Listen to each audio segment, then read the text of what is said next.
हुमायूं। अब हुमायूं के साथ एक बहुत ट्रेजेडी होता है। बंदे के साथ प्रॉब्लम होती है, दुनिया जीतते नहीं है, इसकी दुनिया उजड़ जाती है। अब उजड़ती कैसे है? देखो, इसके पीरियड को हम लोग पढ़ते हैं दो फेज में, 1530 से लेके 1540 तक, एंड 1555 से लेकर 1556 तक, एक साल। होता ऐसा है कि एक होता है ना बदले की आग। जब बाबर इंडिया में आया होता है तो उस वक्त दिल्ली सुल्तानत का दौर चलता।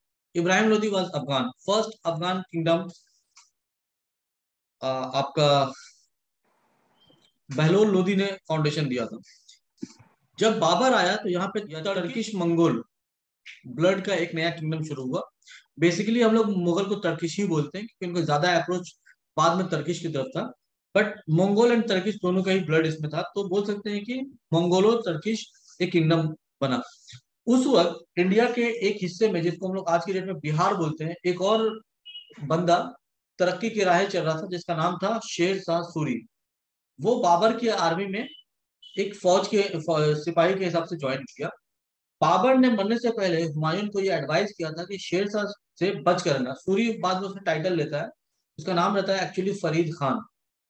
तुम शेर शाह से बच के रहना। बट बाबर को ये बात समझ में नहीं आती है। बाबर ऐसा नहीं समझ पाने की एक वजह ये थी कि वो थोड़ा अय्याशी में परेशान था। उसको जरा भी फुर्सत मिला तो वो मतलब नाच गाना जश्न मनाना इसी सब में करता था। बाई नेचर वो बहुत ईमानदार आदमी था, क्योंकि उसके बाप से उसने वादा किया था कि वो अपने भाइयों के साथ कभी जुल्म नहीं करेगा। बार बार उसकी जान पे अटैक करने के बावजूद उसने अपने भाइयों को माफ कर दिया था। एंड में जब एक्सट्रीम हो गया, तीन चार बार उसके भाइयों ने धोखा दिया, तो उसने एक भाई का मर्डर करवाया था, वो भी जंग से हारने के बाद। नहीं तो apart from that by nature वो बहुत अच्छा आदमी था। अब इस अच्छाई की वजह से ही वो, अच्छाई और मेरी मेकिंग, इन दोनों के चक्कर में उसका किंगडम दो हिस्सों में, उसका किंगशिप दो हिस्सों में बढ़ गया। जैसे ही वो राजा बनता है उस वक्त सबसे बड़ी प्रॉब्लम होती है कि बाबर सडनली मर जाता है और हुमायूं एक इनकॉम्पिटेंट रूलर की तरह ट्रीट किया जाता है। तो एक तरफ जो अफगान थे वो दोबारा अपनी किंगडम को पाने के लिए कोशिश करना शुरू करते हैं, और दूसरी तरफ गुजरात का एक रूलर होता है जिसका नाम तो बहादुर शाह। ये दोनों उससे लड़ने के लिए आमादा थे। Afghan of Bihar and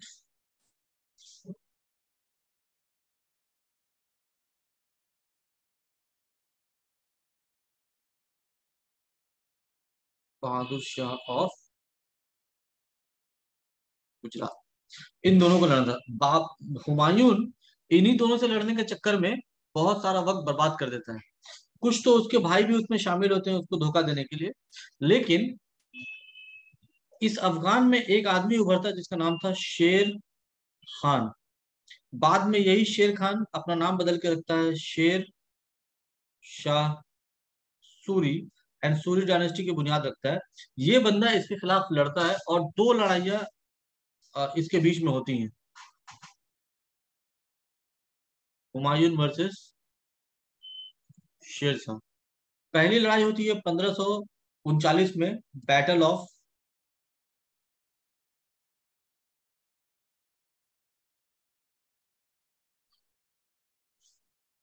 Chausa. और दूसरी लड़ाई होती है 1540 में, battle of Kannauj. Battle of Chausa में जब हुमायूं हारता है, किसी तरह से वो दरिया में छलांग मारता है, उसको एक आदमी ने जान बचाई उसकी और दरिया पार करवा देता है। बहरहाल हुमायूं मरता नहीं है। इसका मतलब अभी भी शेर शाह की हुकूमत के रास्ते में जो रूलर है वो जिंदा है। लेकिन ये समझ चुका होता है कि अब इंडिया पे इसको रूल करने से कोई रोक नहीं सकता है, क्योंकि हुमायूं के तीनों भाइयों को इसने टेरिटरी देकर, जो भी उसके हिस्से की टेरिटरी बन रही थी उसको देकर अलग कर दिया है। और उसके भाई खुद इसके खिलाफ कई बार धोखा देने के लिए इस पे अटैक करवा चुके हैं, जंग भी लड़ चुके हैं। तो शेर शाह को ये कंफर्म था कि भाई अगर हुमायूं से हमको जीतना है तो यही सही टाइम है कि वो कमजोर है, अटैक करो। इसलिए 1540 में फिर से अटैक करता है। यहाँ पे जो नोटेबल चीज है कि शेर शाह ने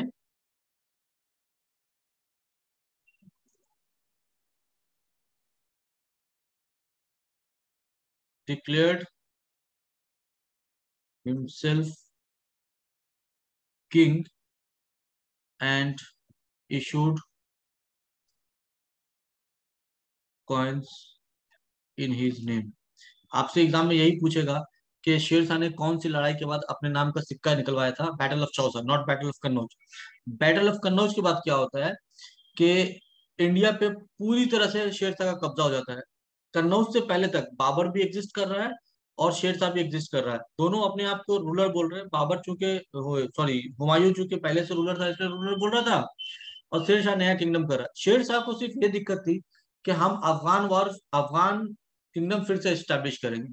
बैटल ऑफ कन्नौज के बाद हुमायूं मरता नहीं है। हुमायूं जान बचाकर अपने भाई के पास भाग जाता है और फिर वहां से 1545 में ईरान की तरफ चला जाता है, जिसमें शाह तहमस उसकी हेल्प करता है।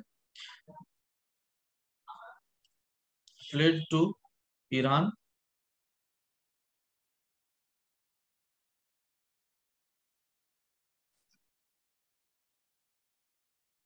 शाह तहमस ये ईरान में एक शिया रूलर रहता है।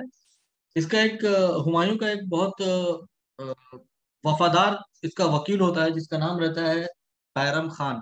उसने इसको आइडिया दिया होता है कि आप एक काम करो, अगर आप शिया बन जाते हैं तो ये राजा आपको सपोर्ट करेगा। और जब 1540 1555 के करीब शेर शाह सूरी का किंगडम बिगड़ रहा था, उसकी मौत के बाद जब किंगडम में कमजोर रूलर्स आ गए तो हुमायूं ने इसी चीज का फायदा उठाया और शाह तहमस के दिए हुए फौज के साथ और अपनी फौज के साथ मिलकर इंडिया पे अटैक किया और अपने किंगडम को फिर से इस्टेब्लिश करने की कोशिश की 1555 में। बट एक साल के बाद सीढ़ी से गिरकर, लाइब्रेरी से फिसल कर उसकी मौत हो जाती है, सीढ़ी से टकराकर। और इसके साथ हुमायूं का चैप्टर खत्म होता है। हुमायूं के साथ कुछ एक चीज और थी जो हम लोग नोटेबल चीजें पढ़ रहे हैं। पहला ये कि उसने एक न्यू सिटी इस्टेब्लिश किया था।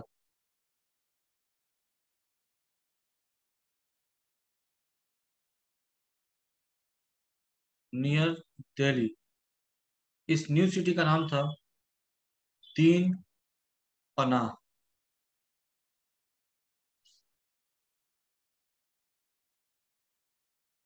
इसी दिल्ली में इसने दो मस्जिदें बनाई थी। एक का नाम था जमाली मस्जिद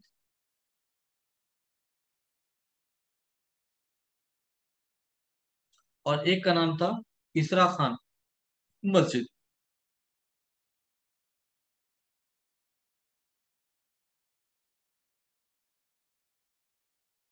हुमायूं की एक वाइफ थी, उनकी बीवी जो थी, विडो, उनका नाम था अमीदा बानो बेगम। उसने हुमायूं का मकबरा बनाया था, हुमायूं।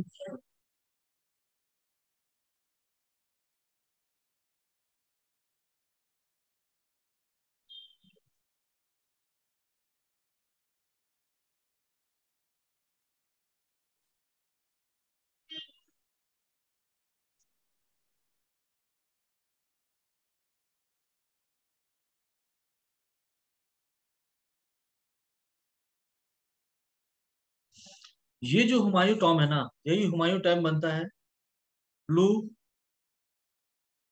Print for Taj Mahal. इसी डिजाइन को देखकर ताजमहल बनाया गया था, याद रखिएगा। पहला डबल डोम टॉम्ब बनाया गया था। इसकी एक बहन थी गुलबदन बानो बेगम।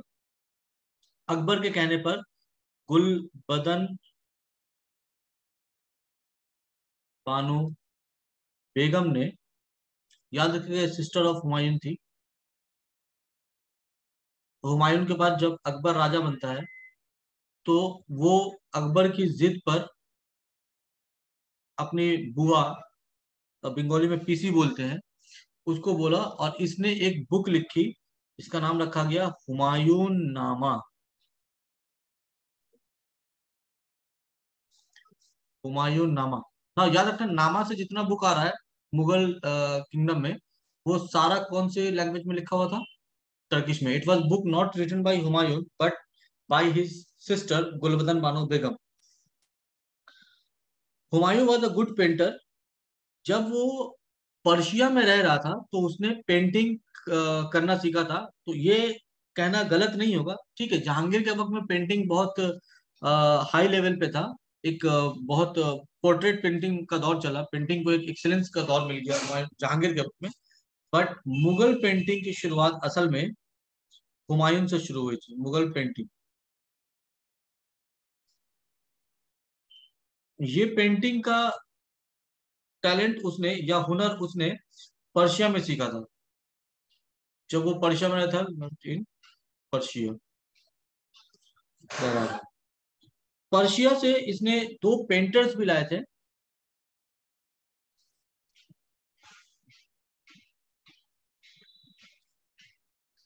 ये दो पेंटर्स बाद में अकबर के दरबार के बहुत नामी पेंटर्स बनते हैं। इनका नाम था, एक का नाम था अब्दुल समद, अब्दुल समद, और दूसरे का नाम था मीर सैयद अली। कई बार आपसे पूछता है कि ये कौन इसमें पेंटर थे कौन नहीं थे। Abdul Samad was famous pointer painter of Akbar court, but ये इंडिया में जब आए थे तो वो हुमायूं के साथ आए थे। हुमायूं जब हेल्प मांगने गया था ईरान में तब। Any question? सर वो प्लीज एक बार हुमायूं कैसे रिकॉन्कर किए थे, थोड़ा एक बार जस्ट जिसमें बता दीजिए ना, वो मैं थोड़ा। हुमायूं ने कैसे रिकन्कर किया था टेरिटरी को? हाँ हाँ, वो जो पर्शिया में गए, ईरान में गए, फिर उसके बाद he was help by Shah थम थॉमस। थम्स, हाँ थॉमस।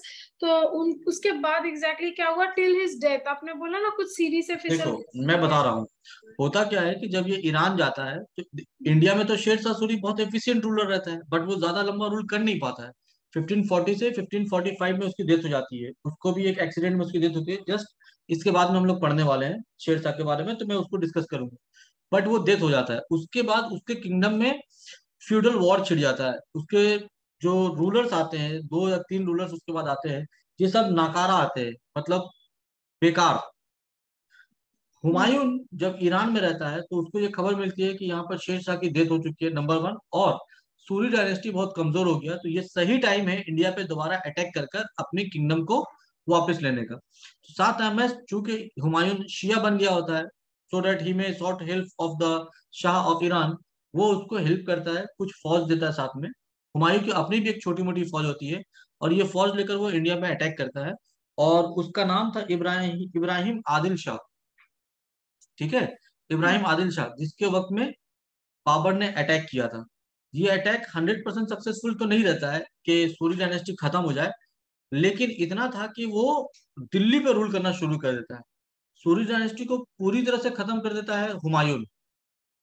ठीक है, पूरी तरह से इसलिए बोल रहा हूँ क्योंकि रूलर सूरी डायनेस्टी खत्म हो जाता है, बट उसके जो जनरल होते हैं ह्यूमू, वो अटैक करते रहता है। तो हुमायूं क्या करता है, असल में हुमायूं इसी सिचुएशन का फायदा उठाता है और वो इंडिया पे दोबारा मुगल किंगडम को इस्टेब्लिश कर लेता है। यहां तक क्लियर है? Okay sir, okay sir. ना सेकेंड पार्ट जो तुम्हारे क्वेश्चन का था कि उसकी डेथ कैसी होती है। हम्म। उसकी डेथ होती है, वो शाम का वक्त होता है, अजान हो रही होती है, ये अपनी लाइब्रेरी में बैठा रहता है। तो अजान के बाद नमाज पढ़ने का वक्त होता है, तो ये थोड़ी जल्दी में जा रहा था नमाज पढ़ने के लिए, और सीढ़ी से इसका पैर स्लिप करता है, लाइब्रेरी की सीढ़ी से, और उसी से ये गिर कर उसकी डेथ हो जाती है। This was how Humayun died. I hope ये क्लियर हो गया होगा। Yes sir, yes. Okay. Okay, now तो अब हम लोग सूरी डायनेस्टी की तरफ थोड़ा मूव करते हैं।